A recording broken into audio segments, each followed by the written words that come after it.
ఒక్కొక్క పత్రికలో మీ party full page add ఇచ్చింది. ఎంత స్పష్టంగా రాసింది, 100 రోజుల్లో నెరవేరుతుంది ప్రతి గ్యారంటీ. ఏమైంది మరి?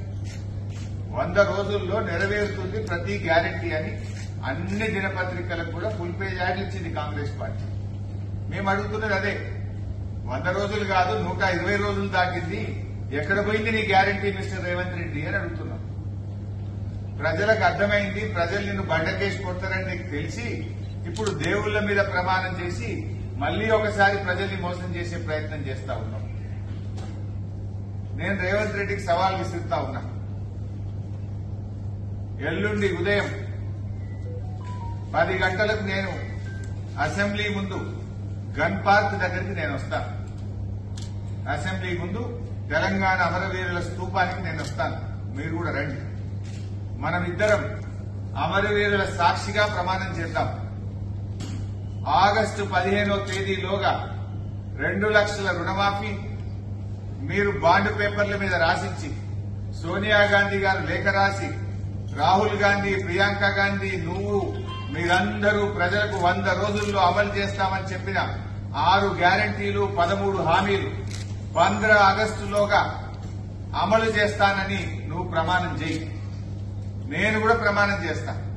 ఒకవేళ రేవంత్ రెడ్డి గారు 15 ఆగస్టులోగా 6 గ్యారంటీలు నిజంగా అమలు చేస్తే నేను ఎమ్మెల్యే పదవికి అక్కడనే రాజీనామా చేస్తాను.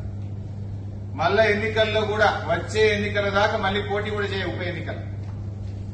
అట్లీస్ట్ నాకు కూడా తృప్తి ఉంటుంది. ఒక 5 ఏళ్లు ఎమ్మెల్యే ఉన్నదానికంటే కూడా కోట్ల మంది ప్రజలకు రుణమాఫీ జరిగి 6 గ్యారంటీలు అమలయ్యేటువంటి సంతృప్తి నాకు మిగులుతుంది. నా పదవి కంటే కూడా తెలంగాణ ప్రజలకు మేలు కావడంలో నాకు ఎంతో సంతోషం ఉంటుంది, ఆనందం ఉంటుంది. నాకు నేను పదవి కోసం నేను బాధలాడలేదు, నువ్వు చెయ్యాలనే కోరుకుంటున్నా. నువ్వు సవాల్ వేసినావు కదా, ఎస్ పోదాంపా గన్ పార్క్ దగ్గరికి అమరవీరుల స్తూపం ముందు. ఏ అమరులైతే తెలంగాణ ప్రజల కోసం త్యాగాలు చేసిండ్రో ఆ అమరుల సాక్షిగా ప్రమాణం చేద్దాం. ఆగస్టు 15వ తేదీలోగా 2 లక్షల రుణమాఫీ ఏకకాలంలో చేయడంతో పాటు 100 రోజుల్లో అమలు చేస్తామన్న 6 గ్యారంటీలను నువ్వు ఖచ్చితంగా అమలు చేస్తా అని చెప్పి నువ్వు ప్రమాణం చేయి, నేను ప్రమాణం చేస్తా. అమలు చేయకపోతే ముఖ్యమంత్రిగా మీరు రాజీనామా చేయండి. ఒకవేళ అమలు చేస్తే ఎమ్మెల్యే పదవికి రాజీనామా చేసి ఉప ఎన్నికల్లో పోటీ చేయకుండా నేను దూరంగా ఉంటాను. ప్రజలకు మేలు జరగడం నాకు ముఖ్యం, ప్రజల ఆకాంక్షలు ముఖ్యం. ప్రజలకు మీరు ఎన్ని మభ్యపెట్టిండ్రు? ఈ రాష్ట్రంలో అక్కా చెల్లెళ్లకు ఒక్కొక్కరికి నెలకు 2,500 రూపాయలు ఇస్తామని చెప్పారు. ఇప్పుడు 4 నెలలంటే ఈ రాష్ట్రంలోని ప్రతి మహిళకు 10,000 రూపాయలు కాంగ్రెస్ పార్టీ బాకీ పడ్డది.